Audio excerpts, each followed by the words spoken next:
ساتھ آپ حضرات تشریف رکھیں گے۔ اس کے بعد میں آواز دیتا ہوں حضرت مولانا رضوان اللہ نعمانی صاحب، صدر مدرس مدرسہ تعلیم الدین پرانا پل بنارس کو، کہ موصوف تشریف لائیں اور اپنے خیالات کا اظہار فرمائیں، اپنے خطاب سے ہم سب کو مستفیض فرمائیں۔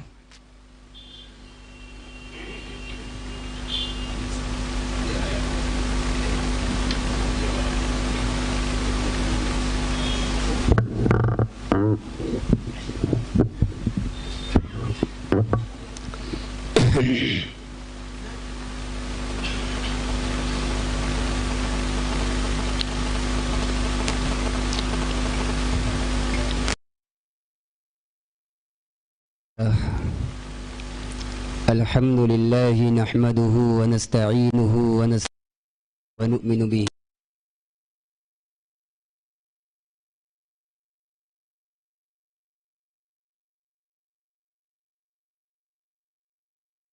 يهده الله فلا مضل له ومن يضلل فلا هادي له ونشهد أن لا إله إلا الله وحده لا شريك له ونشهد أن سيدنا ونبينا ومولانا محمدا عبده ورسوله صلى الله عليه وعلى آله وأصحابه وبارك وسلم تسليما كثيرا كثيرا. أما بعد، عن أبي هريرة رضي الله عنه قال قال رسول الله صلى الله عليه وسلم: أيها الناس، إن الله تعالى طيب ولا يقبل إلا طيبا، وإن الله أمر المؤمنين بما أمر به المرسلين فقال: يا أيها الرسل كلوا من الطيبات واعملوا صالحا إني بما تعملون عليم. وقال: يا أيها الذين آمنوا كلوا من طيبات ما رزقناكم. ثم ذكر الرجل يطيل السفر أشعث أغبر يمد يديه إلى السماء فيقول: يا ربي يا ربي، ومطعمه حرام ومشربه حرام وملبسه حرام وغذي بالحرام فأنى يستجاب لذلك، أو كما قال عليه الصلاة والسلام. انتہائی قابل قدر صدر محترم، مؤقر علماء کرام، معزز حاضرین، عزیز نوجوان ساتھیوں،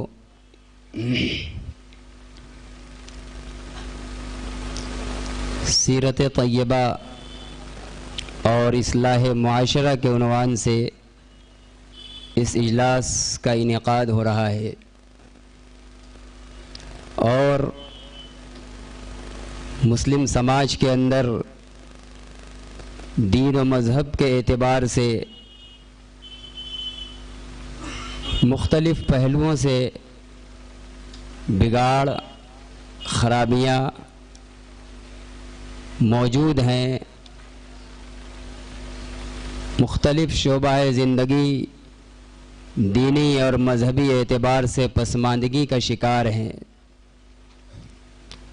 آج کے اس اسٹیج سے مختلف علماء کرام کے ذریعے سے مختلف عناوین سے متعلق یا مختلف بیماریوں کے علاج سے متعلق گفتگو ہوگی۔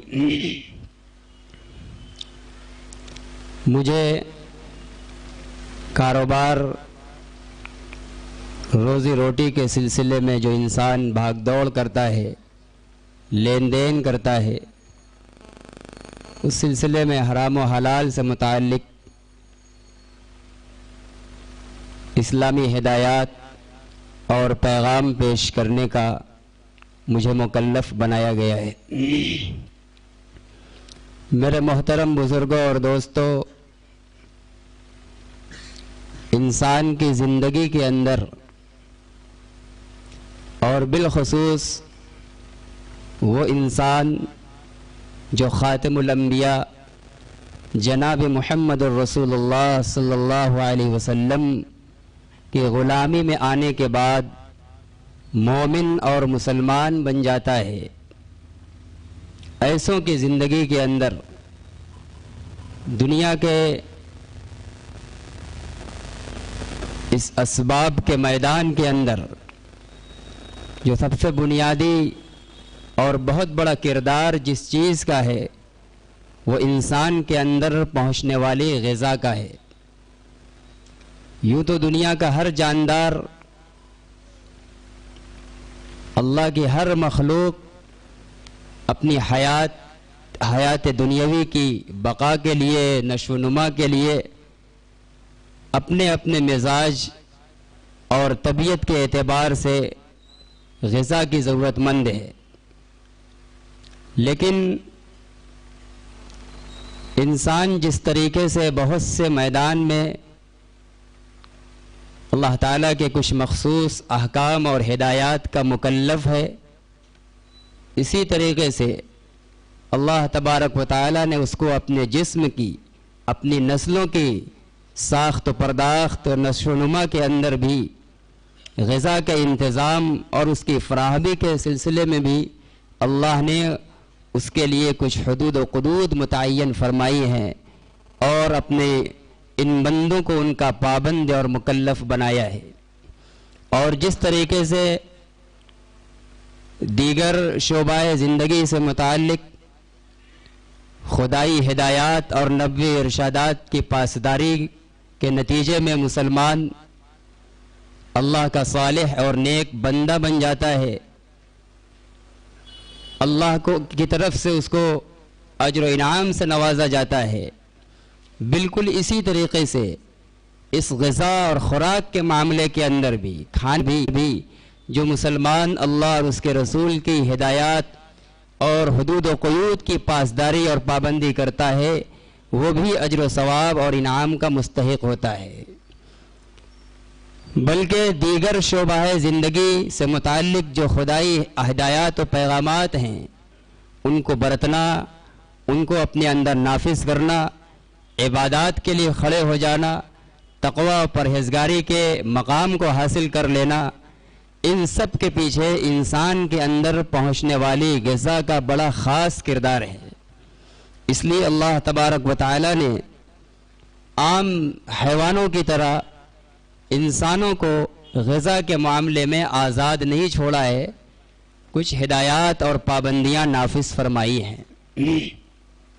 دنیا کے اندر چونکہ ہم انسان آزمائش کے لیے ہی بھیجے گئے ہیں، ہمارے اندر یہ طاقت اور صلاحیت رکھی گئی ہے کہ ہم اپنے اختیار سے شر کو بھی اختیار کر سکتے ہیں، خیر کو بھی اختیار کر سکتے ہیں، اور اسی دوہری صلاحیت کی بنیاد پر دنیا میں دونوں طرح کے حالات اور ماحول ہمارے سامنے رکھے گئے ہیں۔ لیکن جو بندہ اللہ اور اس کے رسول کی محبت سے ایسا سرشار ہوتا ہے کہ اپنی نفسانیت کو مغلوب کرتا ہے، شر کے راستے کو چھوڑ کر خیر کو اختیار کر لیتا ہے، وہی انسان اللہ کے یہاں بڑا کامیاب ہے، بامراد ہے، مقربین میں ہے۔ اور ایسے ہی لوگوں کے فضائل و مناقب بیان کیے گئے ہیں، ایسے ہی لوگوں کے لیے جنت تیار کی گئی ہے۔ اسی طریقے سے جب غذا کا اللہ تعالیٰ نے ایک نظام جاری فرمایا اور انسان کو چونکہ آزمائش کے لیے بھیجا ہے، دونوں طرح کی چیزیں سامنے رکھ کر اس کو یکگونا اختیار دے کر چھوڑا ہے کہ دیکھتے ہیں کہ اختیار کس چیز کو کرتا ہے۔ اس لیے ہمیں غذا کے معاملے میں بھی ہمارے سامنے وہ غذائیں بھی موجود ہیں جن کے بارے میں اللہ تعالیٰ فرماتے ہیں کہ کھاؤ پیو، یہ حلال ہے، پاکیزہ ہے۔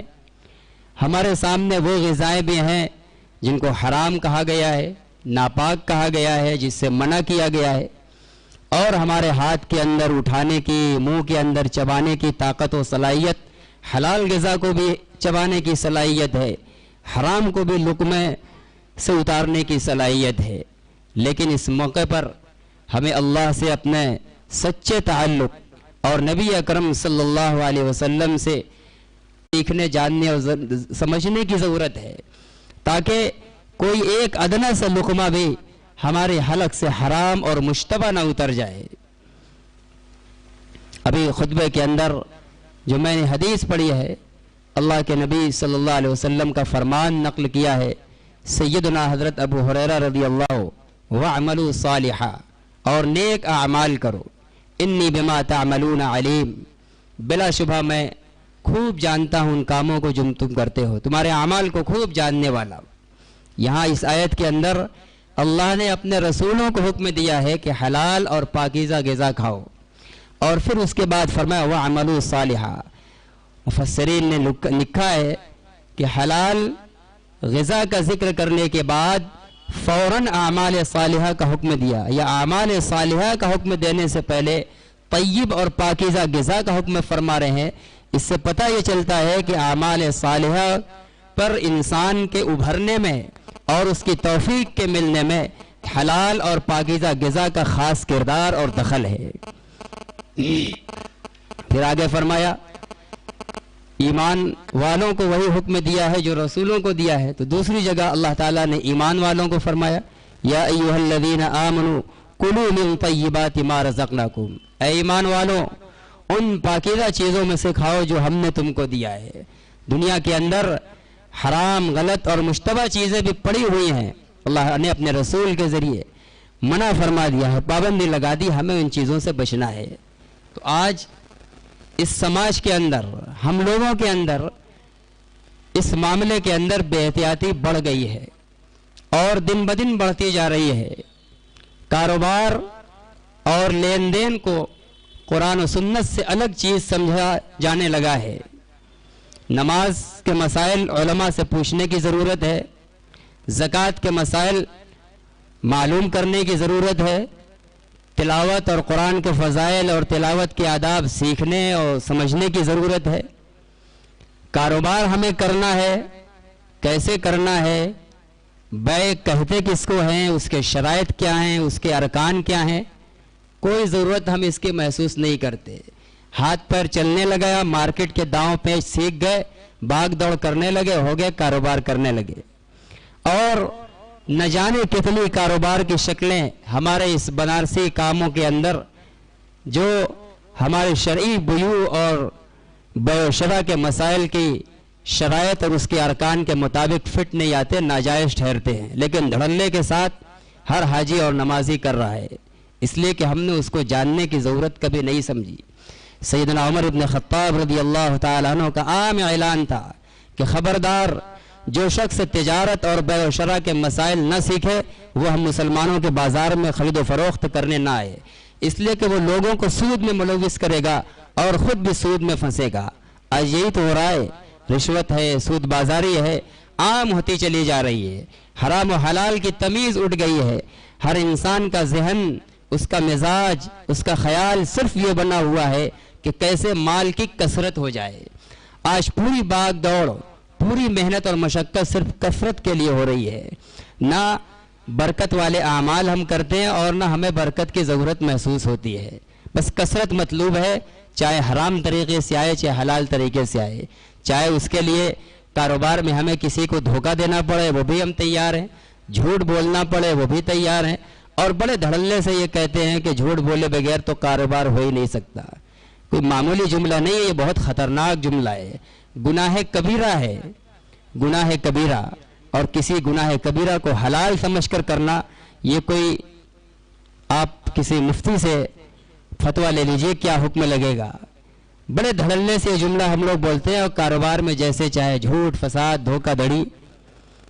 بیع کی صحت اور اس کے اصول و آداب میں سے ایک ضابطہ یہ ہے کہ جب تک ایک معاملہ پکا نہ ہو جائے اور ہم اپنے خریدے ہوئے سامان پر قابض نہ ہو جائیں، قبضے میں ہمارے وہ چیز نہ آ جائے، تب تک ہم اس میں کوئی تصرف نہیں کر سکتے۔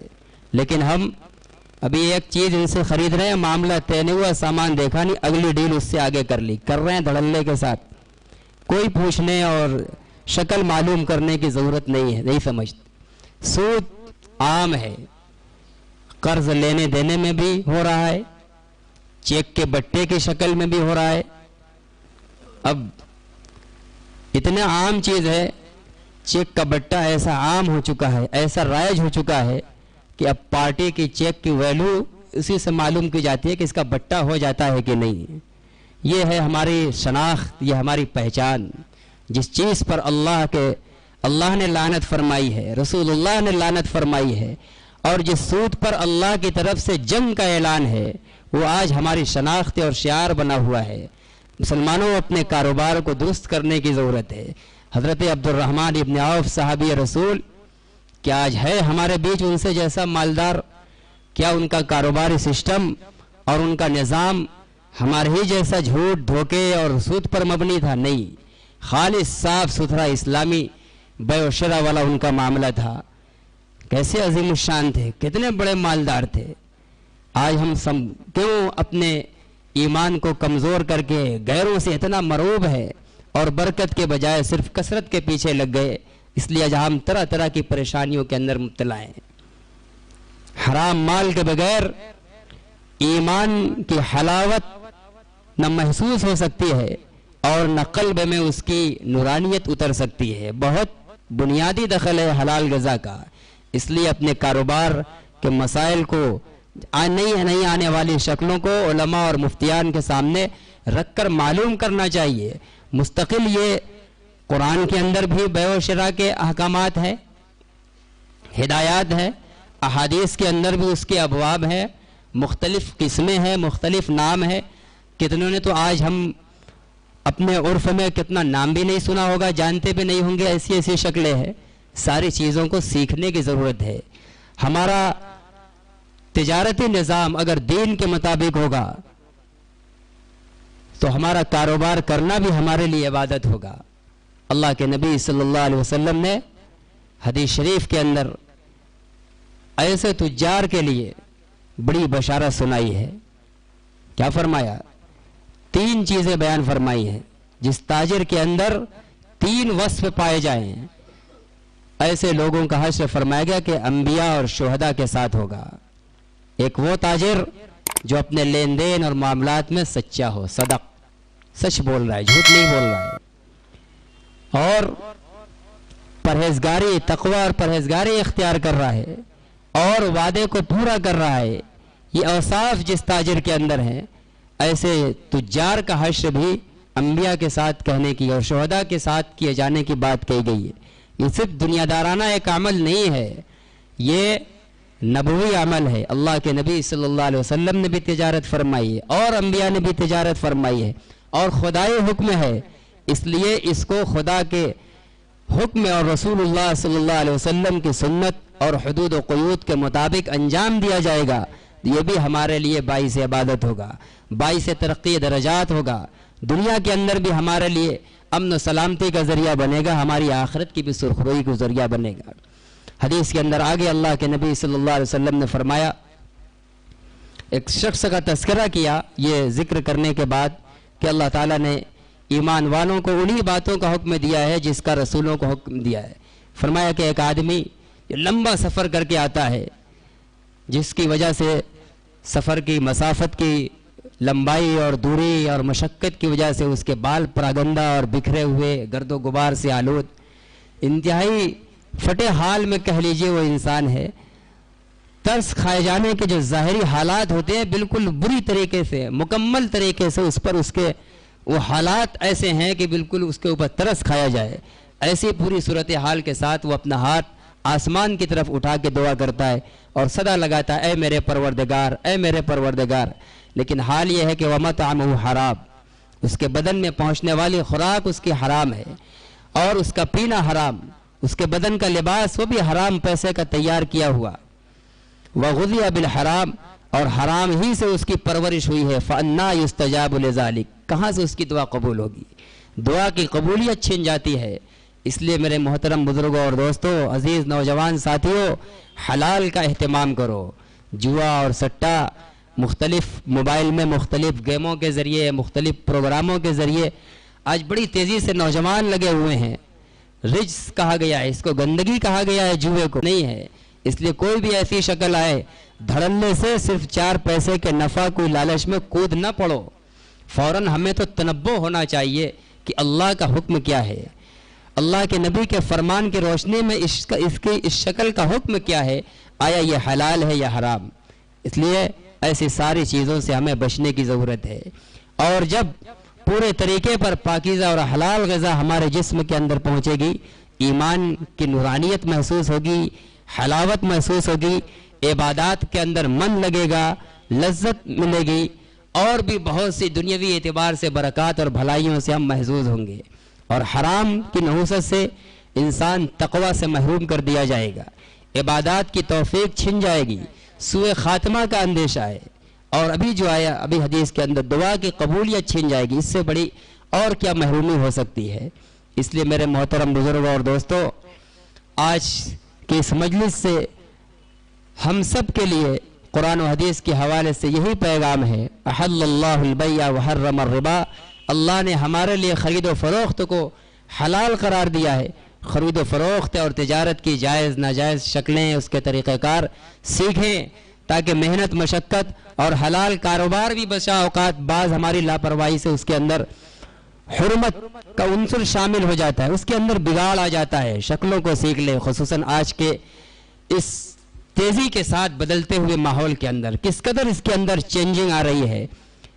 جتنی تیزی کے ساتھ چینجنگ آ رہی ہے، اتنی تیزی کے ساتھ ہمیں الرٹ ہونے کی ضرورت ہے، علماء سے مربوط ہونے کی ضرورت ہے، تاکہ ہمارا تجارتی ماحول اور معاملہ اور حالات سب مکمل طور پر کتاب و سنت کے مطابق ہو، اور جانے یا انجانے میں کوئی ایک قطرہ بھی، ایک ذرہ بھی ہماری کمائی کے اندر حرام کا شامل نہ ہو سکے۔ اپنے معاملات کو شکل کو درست کرے، اور جو بہت سے اوپن مسائل ہیں، جوا کی جو شکلیں ہوتی ہیں، بازی لگائی جاتی ہے، مختلف میچوں پر سٹہ لگایا جاتا ہے، موبائل کے گیموں کے ذریعے ہوتا ہے، اور بھی مختلف ہیلوں سے ہوتا ہے، ایسی ساری چیزوں سے ہمیں بچنے کی ضرورت ہے۔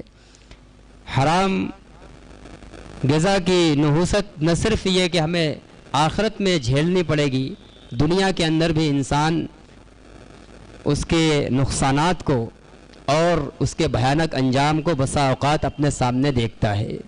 اس لیے آج کے مسلم معاشرے کے اندر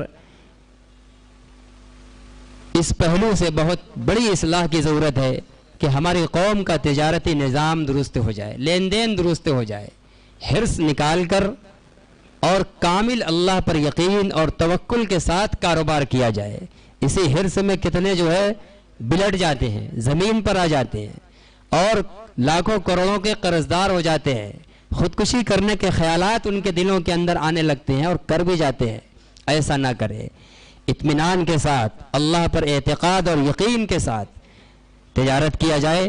اللہ نے ہمارے رزق کا ذمہ خود لیا ہے، دنیا کی کسی طاقت کے حوالے نہیں کیا ہے۔ وَمَا مِن دَابَّةٍ إِلَّا عَلَى اللَّهِ رِزْقُهَا، زمین میں جتنے بھی جاندار چوپائے ہیں، سب کا رزق اللہ کے ذمے ہے، کسی انسان کے، اللہ کے ماں سوا کسی کے ذمے بھی رزق نہیں ہے، یہ صرف اللہ نے اپنے ذمہ رکھا ہے۔ اس لیے اللہ پر توکل کرو۔ اللہ کے نبی صلی اللہ علیہ وسلم نے فرمایا ایک حدیث کے اندر، اگر تم لوگ اللہ پر اس کے توکل، اللہ پر توکل جیسا رکھنا چاہیے ویسا توکل رکھنے لگو، ویسا یقین تم کو حاصل ہو جائے، تو تم کو اللہ کی طرف سے ویسے رزق ملے گا جیسے پرندوں کو ملتا ہے، کہ وہ صبح کو اپنے گھونسلوں سے بلا کسی اسباب اور وسائل کے خالی پیٹ نکلتے ہیں، اور شام کو جب واپس ہوتے ہیں تو پیٹ ان کا بھرا ہوا ہوتا ہے، کوئی نہ ان کے پاس وسیلہ ہے، نہ کاروبار ہے، نہ کوئی ذریعہ ہے۔ فرماتے ہیں کہ اگر تمہارا بھی اللہ پر یقین، اعتماد اور توکل اگر ایسا بڑھ جائے تو تمہیں بھی ویسا ہی رزق ملنے لگے۔ اس لیے ہمیں اسباب ضرور اختیار کرنا ہے، اس کا ہمیں حکم دیا گیا ہے، اسباب خوب توجہ کے ساتھ حلال اسباب اختیار کیا جائے، لیکن اختیار کرنے کے بعد نتیجہ اور رزق کی تلاش اور اس کے حصول کے سلسلے میں اپنے اس سبب پر 0% بھی اعتماد اور نگاہ نہیں ہونی چاہیے۔ باب اختیار کرنے کے بعد اب اس سے ہمیں کیا ملے گا، کتنا ملے گا، پورا اعتماد اللہ پر ہونا چاہیے کہ اس کا جو فیصلہ ہوگا وہ جتنا چاہے گا وہ دے گا۔ ہم اپنے کارخانے کے مقدار کے اعتبار سے اندازہ نہ لگائیں، اپنی صلاحیت کے اعتبار سے اور اپنی پونجی کے اعتبار سے اندازہ نہ لگائیں، اپنی محنت، اپنی طاقت اور قدرت بھر وسائل اختیار کر لیں۔ اللہ نے ہمیں حکم دیا ہے، یہ بھی اسی کا حکم ہے، اسباب کو اختیار کرنا، لیکن اس اسباب سے ہمیں نتیجہ کیا ملے گا، اس پر 100% مکمل اعتماد اور یقین صرف اللہ کی ذات پر ہو۔ وہ جتنا چاہے گا جب چاہے گا دے گا۔ اس طریقے سے اعتقاد اور یقین کے ساتھ کاروبار بھی کیا جائے درستگی کے ساتھ، بلا شبہ برکتیں ہوگی اور کوئی بندہ اپنے مقدر سے کم رزق نہیں پائے گا۔ سود سے خصوصاً رشوت سے اپنے لین دین کو معاملات کو بچانے کی ضرورت ہے۔ کتنے کمزور ہیں، پسماندہ لوگ ہیں، بیچارہ اس پوزیشن میں نہیں ہے کہ وہ گھر کے اندر ایک مشین لگا سکے پاور لوم، تاکہ وہ اپنے بال بچوں کے لیے 2 وقت کی روٹی کا انتظام کر سکے۔ اب طاقتور آدمی اس کی مجبوری کا فائدہ اٹھاتے ہیں۔ اب وہ کہتا ہے مالدار، ٹھیک ہے ہم تم کو مشین دلا دیتے ہیں، وہ مشین لگوا دیتا ہے اس کے وہاں۔ اب جب تک وہ مشین کا وہ کاریگر پیسہ کٹواتا رہے گا، 100 روپے مثال کے طور پر مزدوری ہے ساڑی کی، تو اس کو 90 روپیہ ملتی رہے گی۔ گویا اس کے وہ قرض دینے کے نتیجے میں ساڑی پیچھے جو لاکھ روپے کی مشین دلائے وہ مکمل کاٹے گا، پلس لاکھ روپیہ کٹتے کٹتے 10 روپیہ ساڑی پیچھے اور کاٹے گا۔ یہ اس سود کے اندر داخل ہے، یہ جائز نہیں۔ یہ شکل ہمارے معاشرے کے اندر بہت عام ہے۔ بہت سے مالدار، بہت سے پونجی والے کتنے کمزوروں کا اس طریقے سے استحصال کر رہے ہیں۔ یہ اپنے مال کے اندر بے برکتی شامل کر رہے ہیں۔ کمزور، بدحال اور غریب لوگوں کے ساتھ تو رعایت کا حکم دیا گیا ہے۔ بے مروتی یہ مسلمان کا شیوا نہیں ہے۔ منع کر دیا جائے بھائی ہم نہیں دلا سکتے، آؤ ہمارے گھر چلاؤ، یا دلایا جائے تو مکمل احسان کیجئے۔ کل قرض جر نفعا فهو ربا، یہ ہمارا عام ضابطہ ہے۔ ہر وہ قرض جس قرض کے بدلے نفع حاصل کیا جائے وہ نفع سود ہے، اور سود کے بارے میں اللہ تعالیٰ نے لعنت فرمائی ہے اور جنگ کا اعلان کیا ہے۔ اللہ سے جنگ کا اعلان ہے ان لوگوں کے لیے جو سود لیتے اور دیتے ہیں، اور اللہ سے جو جنگ لڑے گا وہ جیت پائے گا، ہلاک اور برباد ہو جائے گا۔ اس لیے میرے محترم بزرگ اور دوستو، ہم سب کو اپنی کمائی پر، اپنے کاروبار پر بہت دھیان دینے کی ضرورت ہے۔ یقیناً خوب بڑھ چڑھ کر کمائیں، خوب طاقتور بنیں، خوب مضبوط سے مضبوط پونجی والے بننے کی کوشش کریں، لیکن حلال، طیب اور پاکیزہ اور مروت کے ساتھ، انسانی ہمدردی اور بخیائی کے ساتھ، جس میں ہمارے لیے دنیا کی بھی بھلائی ہے اور آخرت میں بھی ہمیں ایسی حلال اور پاکیزہ تجارت اور کاروبار کے کرنے پر انشاءاللہ اجر و انعام سے نوازا جائے گا۔ انبیاء کے ساتھ اور شہداء کے ساتھ حشر کا مزدہ اور خوشخبری سنائی گئی ہے۔ اللہ تعالی ہم سب کو حلال اور پاکیزہ روزی کمانے کی کوشش کرنے کی، جد و جہد کرنے کی توفیق نصیب فرمائے، اور اپنے فضل سے اللہ تعالی ہم سب کو حلال، طیب اور کشادہ بابرکت روزی نصیب فرمائے۔ وآخر دعوانا الحمدللہ رب العالمین۔